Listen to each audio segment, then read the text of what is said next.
তোরে আমি বুঝাই কেমনে আরে রওজা মুবারক গিয়ে নবীজিকে সালাম দিয়ে সুবহানাল্লাহ সুবহানাল্লাহ। যারা যারা চান যে নবীর দরবারে সালাম দিব তারাই, আর যারা বলছে না যে চুপ হয়ে আছে আমি ভাববো যে হয়তো আমার সাথে কোনো দুশ্মনী আছে, একটু চিৎকার মরে আল্লাহু আকবার। এসব কারাম সাইয়্যিদ কারামাতুল্লাহ আমার কিছু না।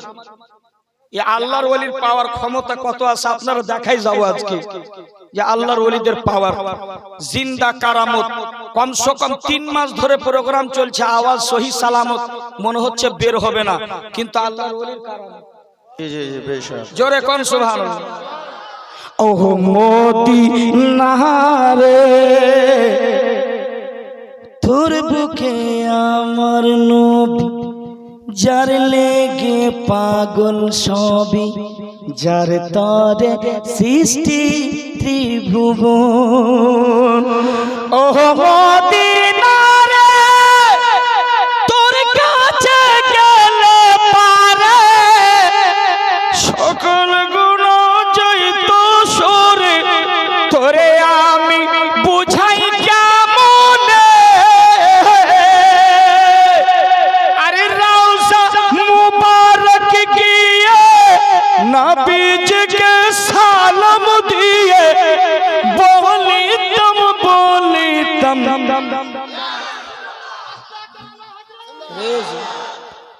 मसला के आला हजरत के मानने वाले हैं हाँ बहुत सब कोई लाइके मुबारकबाद আপনাদেরকে সালামত রাখুক আর মাসলা কে আলা হযরত पर কায়েম রাখুক, সকলে বলেন আমিন আমিন।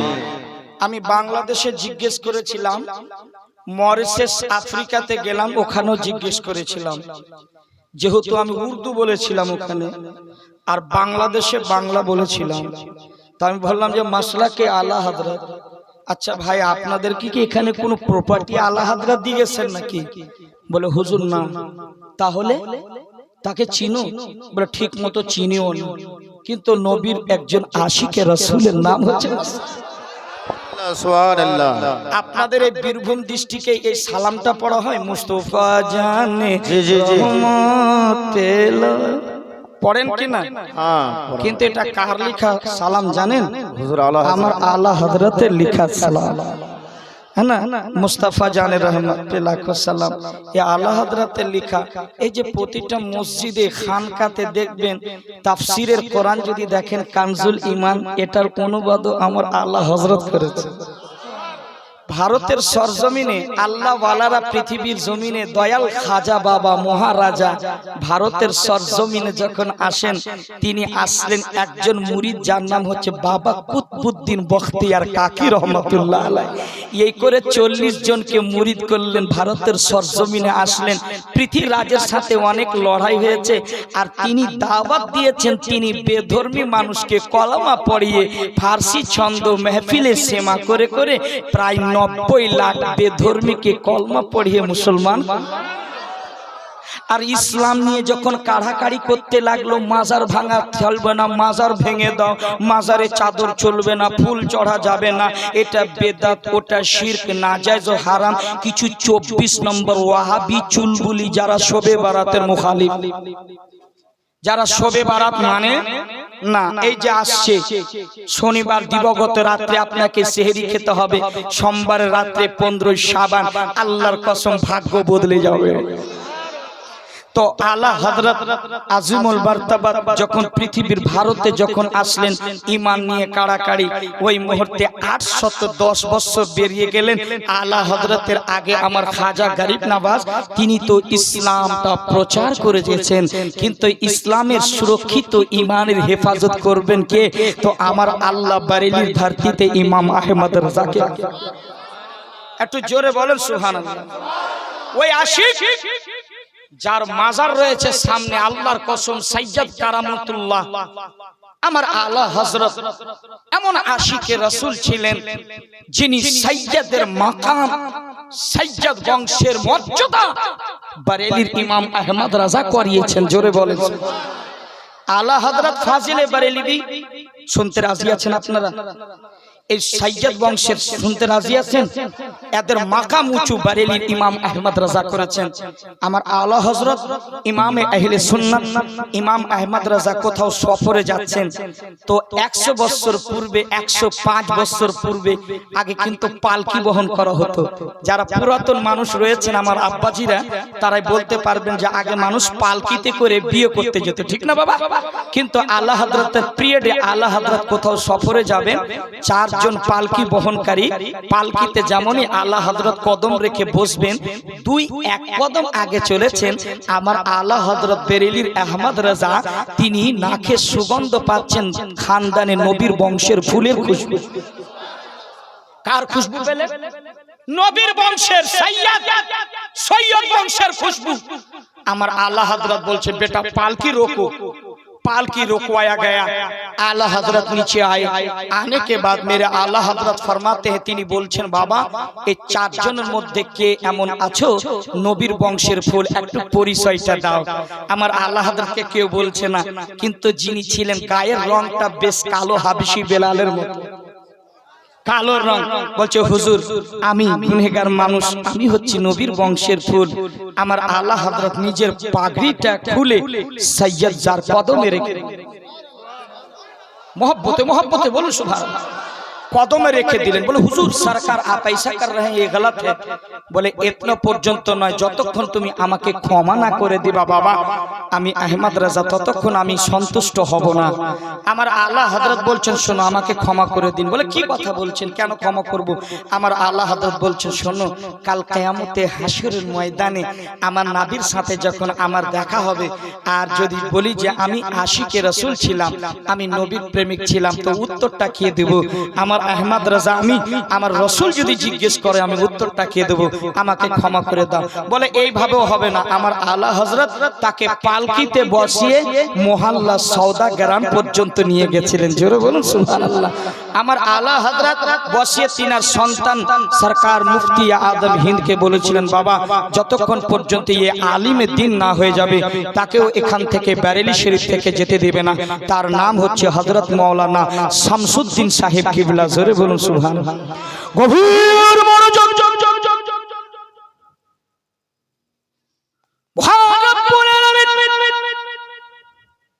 পবিত্র কোরআন পাকের মধ্যে আল্লাহ ঘোষণা দিলেন, যেই পবিত্র কোরআনের মধ্যে কোনো সন্দেহ নেই, জোরে কোন ঠিক না বেঠিক? এক একটি আয়াতের প্রতি আমাদের ঈমান ঠিক না বেঠিক? যে কোরআন মাঠে পড়লে, মাজারে পড়লে, মসজিদে পড়লে, ঘরের ভিতরে পড়লে বরকত আর বরকত।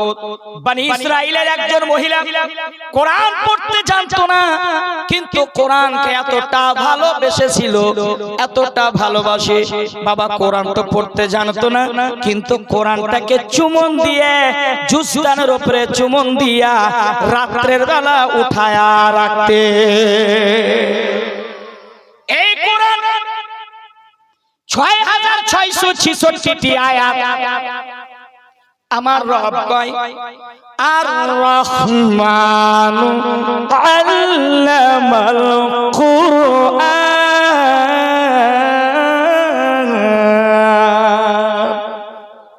এই কোরআনকে আমার রব শিখাইয়া দিয়েছেন। কাকে? তিনার হাবিব। আমার রব এত মহান যার তুলনা করা যায় না। আপনি আর আমাকে এই পৃথিবীর জমিনে সৃষ্টি করেছেন আল্লাহ এমন একটা কারিগর যার কেউ নকল করতে পারে না। দেখেন এতগুলো মানুষ রয়েছে, এই মানুষের মধ্যে কেউ কালো, কারোর নাকটা লম্বা, কাউরি বেঁটে, কাউরি দেখবেন ফর্সা, কাউরি দেখবেন পাটা ল্যাংড়া, অনেকের দেখবে 2টি চোখ অন্ধ, ঠিক কিনা বাবা? আমার রব এত মহান যার তুলনা করা যায় না। চলো মহান রব্বুল আলামিন ঈসা নবীর কথা শুনছেন, যার মায়ের নাম মা মারিয়াম আলাইহিস সালাম, যার কোনো স্বামী ছিল না। আল্লাহু আকবার কোন? তার মা স্বামী ছিল না। হযরতে মারিয়াম আলাইহিস সালামের বিবাহ হয় না। জোরে বলেন। তার স্বামী ছিল না, কিন্তু বিনা বাপের তৈরি এই পৃথিবীর জমিনে হযরতে ঈসা পয়গম্বর আলাইহিস সালাম পৃথিবীর জমিনে আসছেন। জোরে বলেন সুবহানাল্লাহ। আমার রব বলেন, এই ঈসা পয়গম্বর চলে যাও একটু পাহাড়ের উপরে। আমার রব্বুল আলামিন পাহাড়ের উপরে পাঠাইলেন। হযরতে ঈসা পয়গম্বর চারিদিকে ভ্রমণ করছেন, চারিদিকে ভ্রমণ করলেন। এই ভ্রমণ করতে করতে ক্লান্ত হলেন। ক্লান্ত হয়ে একটি জায়গায় বসে পড়লেন। হযরতে ঈসা রুহুল্লাহ পয়গম্বর বসতে বসতে আল্লাহর জিকির করতে করতে ওই জায়গায় দুইটি চোখ বন্ধ হয়েছে। আমার রব আবার হুকুম দিলেন, ও ঈসা পয়গম্বর, কেন কি তুমি দেখতে পাও না? এমন একটা পাহাড়ের উপরে পৌঁছেছো, ভ্রমণ করা শেষ হয়ে যায়নি, একটু আগে চলো। হযরতে ঈসা পয়গম্বর আলাইহিস সালাম উঠলেন, আবার ভ্রমণ করতে শুরু করলেন। ভ্রমণ করতে করতে এমন একটা বিশাল বড় পাথর দেখলেন, যে পাথরটা দেখে হযরতে ঈসা পয়গম্বর যেন অবাক হয়ে গেল। বন্ধুরে, ঈসা পয়গম্বর আলাইহিস সালাম পাথরটিকে দেখার পরে এমন আল্লাহর প্রশংসা করে ফেললেন, আল্লাহ তারিফ করলেন। আল্লাহ মাবুদ, তুমি এত সুন্দর পাথর বানায়ছো, এত সুন্দর পাথর, যেই পাথরটা দেখে আমি আশ্চর্য হয়ে গেলাম। এই সুন্দর পাথর এর আগে দেখি নাই। আমার রব বলে, এই ঈসা পয়গম্বর শোনো শোনো, এর চাইতে যেটা জিনিস দেখলে, পাথর দেখলে, ওই পাথরটা দেখলে এত সুন্দর সাদা, দুধ চাইতে সাদা পাথর। কিন্তু ঈসা পয়গম্বর, তুমি যদি চাও এই পাথরের ভিতর থেকে আর একটা আশ্চর্য জিনিস দেখাই দেব। আল্লাহু আকবার কর। কি দেখাবেন? মান রাআইতি রাব্বি, হ্যাঁ আমার রব, আমার প্রতিপালক, সেই জিনিসটাই আমি দেখতে চাই, যেটা আপনি দেখাতে চান সেই জিনিসটাই আমি দেখতে চাই। আমার রব্বুল আলামিন বলেন, মান রাআইতু রাব্বি, হে শোনো ঈসা পয়গম্বর, সেটা তুমি দেখার জন্য খুব তাড়াতাড়ি করো। বলে, আল্লাহ আমার মাবুদ, হ্যাঁ আমি সেই জিনিসটাই দেখতে চাই। আমার রব বলে, পাথরটাকে একবার ঠোকর মারো। আমার রব জানতে বলেছে, বিশাল বড় পাথরটাকে একবার ঠোকার মারলেন, একবার। আল্লাহর কসম, ওই পাথরটা দুই খণ্ড হয়ে গেল। কি হলো? দুই খণ্ড হলো। পাথরটা দুই খণ্ড হওয়ার পর কি আশ্চর্য দেখছেন জিনিস। হযরতে ঈসা আলাইহিস সালাম, যিনি মা মারিয়াম আলাইহিস সালামের সন্তান, তিনি দেখছেন আশ্চর্য যে পাথরের ভিতর থেকে একজন বুজরুগ, একজন বয়োজ্যেষ্ঠ, একজন বয়স্ক মানুষ, একজন বৃদ্ধ মানুষ ওই পাথরের ভিতর থেকে বেরিয়ে পড়লেন। আল্লাহু আকবার। গভীর মনোযোগ। রূপমপুরের মুসলমান, আল্লাহ চাইলেন আপনাকে মিনিটের মধ্যে, সেকেন্ডের মধ্যে ফকির করে দিতে পারে। আল্লাহ চাইলে সেকেন্ডের মধ্যে আপনাকে আমির করে দিতে পারে, ঠিক না বেঠিক? আল্লাহ চাইলে সব কিছু করতে পারে। আমার রব তো এমন যে আমার রব শুকনো গাছে ফল দিয়ে দিতে পারে। আমার রব্বুল আলামিন বলে, ঈসা পয়গম্বর, পাথরটাকে যখন দুই টুকরো করা হলো, ওই পাথর থেকে একজন বৃদ্ধ বয়স্ক মানুষ বেরিয়ে পড়লো। বেরিয়ে যাওয়ার পর দেখেন আল্লাহর তাসবিহ যেন নামাজ আদায় করতেছেন। নামাজ পড়তে পড়তে হযরতে ঈসা রুহুল্লাহ, ঈসা পয়গম্বর আশ্চর্য হলেন, পাথরের ভিতরে আবার কেমন করে মানুষ বেরিয়ে আসলো। আবার ওই পাথরের ভিতরে আল্লাহর সালাত আদায় করে, আল্লাহর ইবাদত করছেন ওই পাথরের ভিতরে। এটা সম্ভব কি করে হতে পারে? আমার রব যদি চাইতো সম্ভব হতে পারে কি? পারে কি পারে না? অবশ্যই পারে। আমার রব বলছেন যে শোনো, ঈসা পয়গম্বর ওই পাথরের ভিতর থেকে ওই বুজরুগ বের হলেন। আসসালামু আলাইকুম ওয়া রাহমাতুল্লাহ। আসসালামু আলাইকুম ওয়া রাহমাতুল্লাহ। এবার হযরতে ঈসা নবী সেই বুজরুগকে বয়োজ্যেষ্ঠ আব্বাটাকে জিজ্ঞেস করছেন, সালাম দিচ্ছেন, বাবা একটি কথা জিজ্ঞেস করব। বলে কি কথা বলো ঈসা পয়গম্বর। হে আল্লাহর নবী কি বলছেন বলেন। বলছেন আচ্ছা এই পাথরের ভিতরে আপনি কত বছর ধরে থাকেন আর কত বছর ধরে আল্লাহর ইবাদত করেন। তিনি উত্তরে বলেছিলেন, শোনো ঈসা পয়গম্বর এই পাথরের ভিতরে আমি 450 বছর ধরে আল্লাহর ইবাদত করি। সকলে বলেন আল্লাহু আকবার। আপনার জবান থেকে আল্লাহু আকবার জোরে যদি না বের হয়, আশ্চর্য কথা শুনে আপনি মেহফিলে বসেছেন, একটু হক আদায় করুন। সকলে বলেন আল্লাহু আকবার। গভীর মনোযোগ। হযরত ঈসা পয়গম্বরকে ওই বয়োজ্যেষ্ঠ বাবাজি বলতে লাগলেন, হে ঈসা পয়গম্বর আমি 1 বছর নয় 2 বছর নয়, আমি 450 বছর ধরে এই পাহাড়ের ভিতরে পাথরের ভিতরে আমি আল্লাহর ইবাদত করি। আবার হযরতে ঈসা পয়গম্বর প্রশ্ন করলেন, আপনি তো 450 বছর ধরে ইবাদত করেন, এবার আপনি খান কি, আপনি কি পান করেন একটু বলেন। ওই বুজরুগ বলেছিলেন, আল্লাহর কসম আমি এই পাথরের ভিতরে আমার আহারের জন্য আমার রব একটা আঙ্গুর ফলের গাছ লাগায়া দিয়েছে। একটা আঙ্গুর ফলের গাছ লাগায়া দিয়েছে। আমি যখন আমার খিদা লাগে সেই আঙ্গুরগুলো কি আমি তুলে তুলে আমি সেটাকে খাদ্য বানিয়ে আমি খাই। আর এই আল্লাহর ইবাদত এই পাহাড়ের ভিতরে পাথরের ভিতরে আমি করি। রূপরামপুরের মানুষ আপনারাই চিন্তা করে বলুন না, যার মধ্যে শ্বাস নেওয়া যাবে না, যার মধ্যে কোনো আলো নেই, যার মধ্যে কোনো বাতাস নেই, তবুও দেখেন আল্লাহর কি কুদরত, পাথরের ভিতরে 450 বছর ধরে আল্লাহর ইবাদত করে। 450 বছর ধরে। এবার হযরতে ঈসা রুহুল্লাহ আল্লাহর ঈসা পয়গম্বর আল্লাহর দরবারে কথা বলছেন আল্লাহর সাথে, হে আমার রব একটি কথা জিজ্ঞেস করি। আমি তো আগে দেখলাম একটি পাথর, পাথরটি হচ্ছে দুধ চাইতে সাদা, আর যখন আরেকটা জিনিস দেখাতে চাইলে তখন দেখলাম পাথরের ভিতর থেকে একজন বয়স্ক বুজরুগ মানুষ বেরিয়ে এলো, আর ওই পাথরের ভিতরে 450 বছর ধরে তিনি ইবাদত করেন। হে আমার রব, হে আমার প্রতিপালক একটি কথা বলুন মাবুদ, এই ভাগ্যটা এই ফজিলতটা কাউকে কি আপনি দান করেছেন? কি বলছেন? কাউকে কি দান করেছেন? আমার রব বলছেন, ঈসা পয়গম্বর শুনে রেখো, এই ফজিলত এই মার্তাবা এই মাকাম শুধু আমি উম্মতে মুহাম্মাদিরে দান করেছি,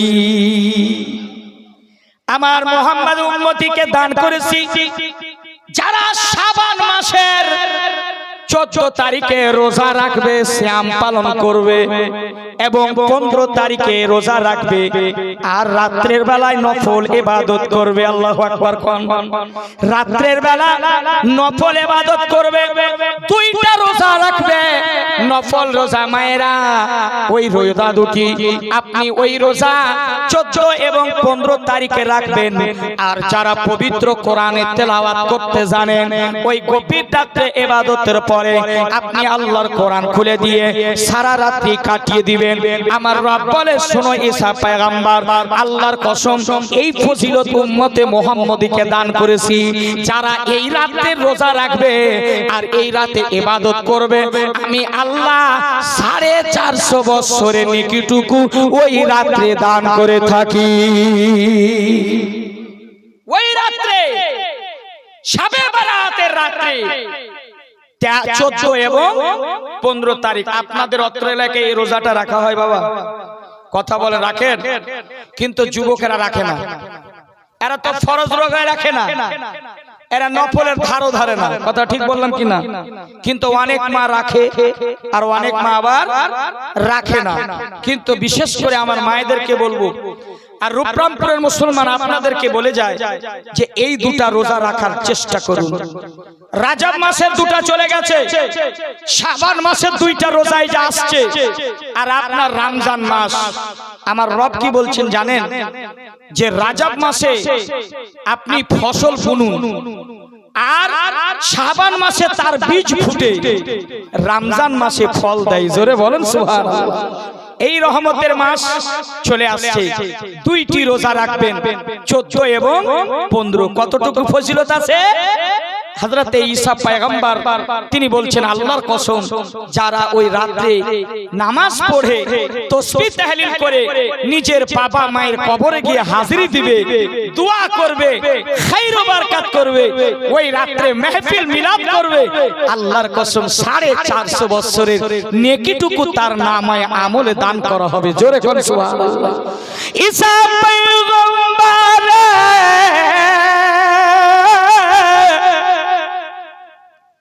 চলতে লাগলেন, আল্লাহর দরবার থেকে আগে যায়। চলতে চলতে দেখেন কিছু মানুষ বসে আছেন, দাওয়াতের ইসলাম দাওয়াত দেন। মানুষকে বলে, তোমরা সবাই কলমা পড়ে মুসলমান হয়ে যাও। ঈসা পয়গম্বরকে বলেছিলেন, আপনি যদি সত্যিকারী আল্লাহর নবী হন, যদি আল্লাহর নবী হন, তাহলে একটা জিনিস করতে হবে। আমাদের অত্র এলাকায় এমন একটা ধোবা রয়েছে, ধোবা।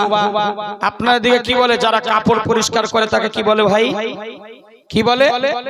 ধোবা। ওই বনি ইসরাইল তখন তো ঈসা মুসা আলাইহিস সালাম তিনি বলেন, যদি এই গ্রামে এই শহরের একটা ধোবা রয়েছে, তাকে যদি আপনি দোয়া করে মেরে দিতে পারেন, জান থেকে যদি সেই মারা যায়, তাহলে আমরা কলমা পড়ে মুসলমান হয়ে যাব। এক বাক্যে কলমা পড়ে নেব। হযরতে ঈসা পয়গম্বর আল্লাহর দরবারে দোয়া চাইলেন, হে রব্বুল আলামিন, ও আমার মাবুদ, আমি একটি দোয়া চাই।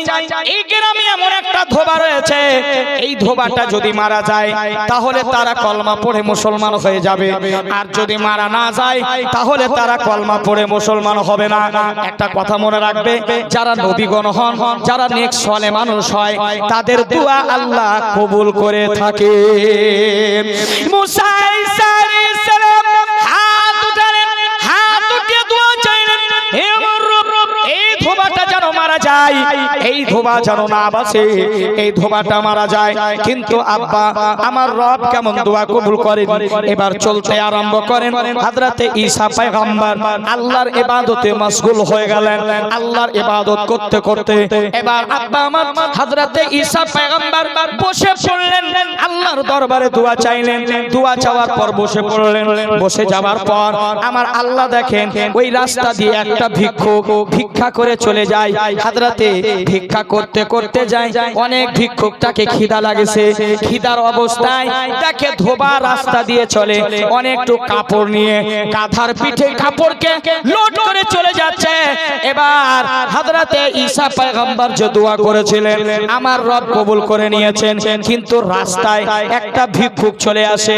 ভিক্ষুক ধোবাটাকে বলে, ও ভাই, যদি আপনার কাছে অল্পটুকু কোনো খাবার থাকে, আপনার কাছে যদি কোনো আহার থাকে, আল্লাহর ওয়াস্তে দান করুন।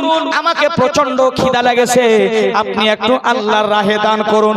বাবারে, ওই ধোবাটি আল্লাহর নামে যখন চেয়েছে ভিক্ষুক, আল্লাহর নামে বিসমিল্লাহির রহমানির রহিম বলে একটা রুটি দান করে দিয়েছে।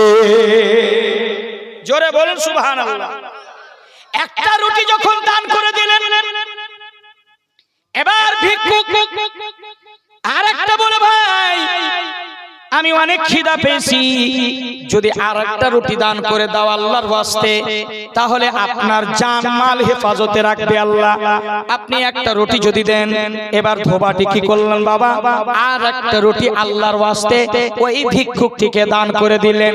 এবার ভিক্ষুক খাওয়ার পর আল্লাহর দরবারে বলে, আল্লাহ, এই ধোবার তার জান মালে তুমি হেফাজত করো। আল্লাহ দোয়া কবুল করছে। এবার ধোবা চলে যাচ্ছে, এক পা দুই পা করে গাধার পিঠে সমস্ত কাপড়গুলো গাঁঠরি নিয়ে চলছে। বাবা, নদীর কিনারায় যেমনই গাঁঠরি খুলেছে, বাবা কাপড় পরিষ্কার করেছে। কাপড় পরিষ্কার করলেন, সারা দিন ধরে কাপড় পরিষ্কার করার পরে আবার যখন গাঁটরি বেঁধে গাধার পিঠে চড়ালো, ওই ধোবা রাস্তায় চলে আসে। সন্ধ্যার দিকে ফিরে দেখে মানুষ একটা কথা বলেছিলেন, এই ঈসা নবী, যদি আপনি এই মানুষটারে মারতে পারেন তাহলে আমরা কলমা পড়ে মুসলমান হব, আর যদি না মারতে পারেন তাহলে আমরা মুসলমান হব না। কিন্তু এইদিকে হযরতে ঈসা নবী অপেক্ষায় রয়েছেন, হয়তো ধোবাটা মারা গেছে, কিন্তু সে মারা যায় না। কাপড়ের গাঁঠি তুলে আবার ফেরত আসে। সন্ধ্যার দিকে ফেরত হয়। হযরতে ঈসা পয়গম্বর দেখার পর তাজ্জুব হয়ে গেলেন, আমার মাবুদ গো, আমার কি দোয়া কবুল হয় না মাবুদ? আমি এত দোয়া করলাম, আমার কি দোয়া কবুল হয় না? আল্লাহ তুমি আমার কি দোয়া কবুল করো না? আল্লাহ দেখি ওই গাঁঠি নিয়ে ওই ধোবাটা ফিরে আসে। মাবুদরা, এই আমার দোয়া কি কবুল হয় না? আমার রব বলতেছে, এই ঈসা পয়গম্বর, আমি শোনো, আমি তোমার দোয়াটা কবুল করেছি, আমি তোমার দোয়াটা কবুল করেছি। শোনো, এই যে ধোবাটা ফিরে আসে, মানুষ দেখে হাসি ঠাট্টা করতে লাগলো। আপনি কোন নবী হতে পারেন না, আপনি কোন নবী হতে পারেন না। কেননা যদি আপনি কোন নবী হতেন গো, আপনার দোয়াতে সেই লোকটা মারা যেত, কিন্তু সেই লোকটা তো মারা যায়নি, আবার দেশে ফিরে আসে। আপনি কোন নবী হতে পারেন না। হযরতে ঈসা পয়গম্বর দুই চোখের পানি ছেড়ে আল্লাহর দরবারে হাত তুলে দোয়া চাই, হে আমার রব, এত সুন্দর রাতে আমি দোয়া করেছি, আমার দোয়াটা কি কবুল হয় না? আমার রব বলেন, হে ঈসা, আমি তোমার দোয়াটা কবুল করেছি। আল্লাহু আকবার কোন? মুফতি আফজাল হোসেনের ব্যাটারি মিটু মম আধা ঘন্টা পর খুলে, এতক্ষণ আস্তে আস্তে খুলছে। আপনারা এত ঘাবড়ায়েন না, একটু মহব্বতে বলুন সুবহানাল্লাহ। আর একটা নবীর মহব্বতে বলেন ইয়া রাসূলুল্লাহ।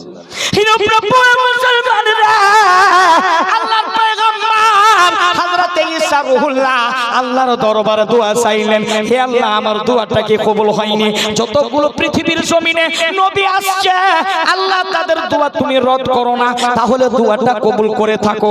হে আমার রব, আমার কি দোয়াটা কবুল হয় না? আমার রব বলে, ঈসা পয়গম্বর, এ ঈসা, আমার কসম খেয়ে বলি, তোমারও দোয়াটা আমি আল্লাহ কবুল করেছি, আমি কবুল করেছি। সেটা তার প্রমাণ। মানুষ তো এদিকে হাসি ঠাট্টা করে, এ কোন নবী নয়, একটা কোন এরকম মাতাল হতে পারে, নাউজুবিল্লাহ, কলমা পড়া যাবে না। এবার হযরতে ঈসা পয়গম্বর আলাইহিস সালাম আল্লাহর দরবারে কেঁদে কেঁদে দোয়া চাইলেন। আমার রব কইতেছেন, শুনো ঈসা পয়গম্বর, যদি বিশ্বাস না হয় তাহলে ওই ধোবার গাঁঠরিটা খুলে দেখো। আল্লাহু আকবার বলেন। আমার যুবকের হযরতে ঈসা পয়গম্বর যখন গাঁঠরিটা খুলে দেখেন রে আব্বা, আল্লাহর কসম, দুইটা ইয়াজদাহা সাপ বৈশা আছে। আল্লাহু আকবার কোন? দুইটা ইয়াজদাহা সাপ গাঁঠরি যেমনই ঈসা পয়গম্বর যেমনই খুলেছে আব্বা, সাপের ফোনা তুলে নিয়েছে। সাপের ফোনা দুইটা ইয়াজদাহা সাপ। এবার হযরতে ঈসা পয়গম্বর বলে, আমার রব, আমি কি দেখতেছি, এমন ইয়াজদাহা বড় সাপ। আমার আল্লাহ বলেন, শোনো ঈসা পয়গম্বর, তুমি যখন আমার কাছে দোয়া চেয়েছিলা, আমি রব তোমার দোয়াটাকে কবুল করেছি। যেমনি দোয়া করেছো তেমনি আমি আল্লাহ দুইটি সাপ বানায়া দিয়েছিলাম। কয়টি সাপ বানিয়েছিলাম? দুইটি সাপ। আর এই সাপ যে বানিয়েছিলাম, এই গাঁঠরি যেমনই খুলবে, বুঝতেছেন আমার ভাষা, এই কাপড়ের গাঁঠরিটা যেমনই খুলবে আর তেমনই সাপ দংশন করবে ধোবাকে, ধোবাটা মারা যাবে। কিন্তু শোনো ঈসা পয়গম্বর, আমি দুইটা ইয়াজদাহা সাপ তো দিয়েছিলাম, কিন্তু একটা ভিক্ষু ওই ধোবার কাছে গিয়ে একটু খাওয়ার চেয়েছিল। ও বিসমিল্লাহির রহমানির রহিম বলে ভিক্ষুককে দান করে দিয়েছিল। আমি আল্লাহ যেমনই বিসমিল্লাহির রহমানির রহিম বলে আমার রাহে দান করে দিয়েছে, আমি আল্লাহ প্রথম সাপের মুখে একটা তালা মোহর লাগিয়ে দিয়েছি। আর একটু জোরে হবে না সুবহানাল্লাহ? আমি একটা তালা লাগিয়ে দিয়েছি। আবার বলেন, দ্বিতীয় রুটি যখন ওই ভিক্ষুকটা চেয়েছিল ধোবার কাছে, তখন বলেছিল আল্লাহর ওয়াস্তে যদি আর একটি রুটি দান করেন ভাই, আল্লাহ আপনার জান মালে হেফাজত করবেন। আল্লাহ বিসমিল্লাহির রহমানির রহিম বলে আর একটা রুটি ভিক্ষুককে দান করে দিয়েছিলেন। আমি আল্লাহ রহমান রহিম হয়ে দ্বিতীয় সাপের মুখে একটা মোহর তালা লাগাই দিছি। সাপের দেখেন সত্যিকারী মুখে তালা মোহর লাগানো আছে। আল্লাহর কসম, এই অত্র এলাকার রূপমপুরের মুসলমান আপনাদেরকে বলে যায়, আপনারা ভাগ্যবান মানুষ যদি আপনার সন্তান খুব মুসিবতে পড়েছে, ঠিক কিনা? আপনার মা অসুস্থ, কেউ অ্যাক্সিডেন্ট হয়ে গেছে, মনে হয় শ্বাসটা আর চলবে না। আল্লাহর কসম বলছি, যেই লোকটা বিপদে পড়েছে না, তার নামে কোন যদি ভিক্ষুক থাকে আপনাদের এলাকায় যে ভিক্ষা করে খায় কিছুই নাই, ওর নামে আপনি একটা দেশি মুরগা বা একটা খাসি জবাই করে হালাল করে ওই ভিক্ষুকটাকে দিয়ে দাও, আল্লাহ আপনার জান মালে হেফাজত করবে। জোরে বলুন সুবহানাল্লাহ। আচ্ছা, আপনারা একটু মোহাব্বতে বলবেন না সুবহানাল্লাহ? এই কথাগুলো আপনাদের খারাপ লাগছে? আব্বা? লাগে না? তাহলে শুনুন, রূপরামপুরের মুসলমান আমি কিছু কথা দেবো এবার মা বোনদেরকে। হে আমার মা, এই যে আমার কলেজের টুকরা মা, আপনারা আমার বোন, আপনারা আমার খালা, আপনারা আমি ছোট্ট ভাই বলছি, ছোট্ট বেটা। মালদহ জেলা থেকে আপনাদেরকে কিছু মাল দিতে এসেছি, সেটা বুকের দরওয়াজা খুলে মুফতি আফজালের কথাগুলো কিছু নিয়ে যাবে। আপনারা যদি এমন মা, আমার রব, আমি মৌলবি হতে পারি, আমার দোয়াটা কবুল হবে কি হবে না জানি না, আমি গুনহেগার মানুষ, কোনো গ্যারান্টি নাই, কিন্তু একটা মা যদি গুনহেগার হয়